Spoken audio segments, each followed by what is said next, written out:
Talk a little bit about the team dynamic with Barry and his new friends and how they'll be interacting. Yeah, I mean, one thing we were able to do on this show that we weren't on Arrow, because so much of it was keeping his secret, was really give him a group at the outset. The original design for the Star Labs gang was, if we're going to be really dealing with sci-fi elements on the show, having a group of characters that make that fun to discuss and have conversations about for the audience. That was sort of, I think, in the sort of construct of it. And then you also knew that, for me, part of the fun of the character was we talked a lot about the right stuff, and that film, and sort of as they were learning the power of these rockets and trying to send a man into space. Here we have a guy who can break the sound barrier when he runs.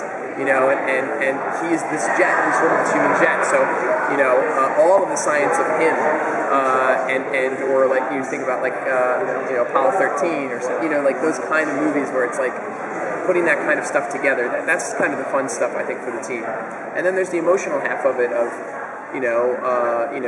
none of them necessarily signed up for this, and yet here they are, and they went from being sort of like working at a mixture of Steve Jobs and Elon Musk, and now they're kind of they're all persona non grata, working at a place that's kind of defunct, helping out a guy who wants to be a superhero, so there's that kind of element. And then there's the crime element, which Joe brings in, and they're dealing with real criminals, and so there's all sorts of fun, I think, to be had and all of that. Can you talk about Barry and his dad? I mean, that was one of their scenes in the pilot was one of the best, my favorite moments. Can you talk about how that thread will continue throughout the season? Yeah, I mean, his father's innocence, and now Joe it's not just Barry who knows that his dad's innocent, it's now Joe who's never thought of it that way before, and here he's a guy who's sort of like, really, when he sets his mind to crack a case, he's going to crack the case. So him and Barry working on it together, I think, and it's sort of interesting because it's kind of his surrogate dad is helping him free his biological dad, and then we have the sort of like maybe nefarious dad, who he's also working with. We always think it's sort of like, we talk a lot about how Barry kind of has many fathers, like a real athlete or something, would have different coaches, and so the pursuit of what really happened that night. And I don't think Barry could ever experience a more joyful moment than his father walking out of that cell. And we hope even in the outset, some really interesting ways to keep that story going and to keep, what's it like when or does his dad, his real dad, his biological dad, see the Flash for the first time? What's that like?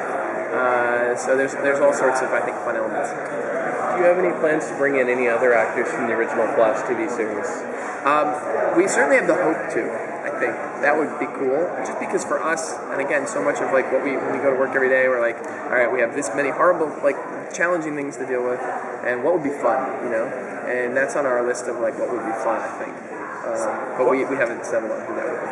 You guys have time for one more question. One thing that I always hear people keep coming back to about the show is how it seems more bright and optimistic compared to a lot of recent superhero depictions. How much of that was just sort of how the show developed organically, or how much of that was sort of something you deliberately wanted to do from the outside? It was definitely very deliberate. You never know how well you're going to pull it off, sure. But it was definitely, the intent was deliberate, in large part, I think, because it reflected who Barry's character was. And in the comic book, here was a guy who was, he could run really fast, and so it wasn't like, and he was dealing in the sci-fi world, and and he had a sense of humor, and he had a sense of awe of the things that were happening to him and around him, and so that was all. You put that kind of all together, and you just get a brighter show. And we wanted to contrast it from Arrow, and we were all big Donner Superman fans, and so I thought it was I've always sort of felt like that was sort of the most iconic version of the bright superhero world. Can you talk about what the public's reaction to the Red Streak is going to be? Is it going to be like Oliver Queen or as Arrow was, or is it going to be different?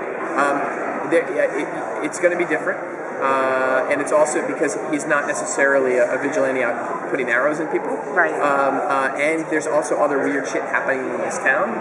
And I would say people like Iris have a keen interest in this because they know that that Barry's been saying for years, weird stuff happened the night his mom died, and she cares about him and she cares about solving that mystery too.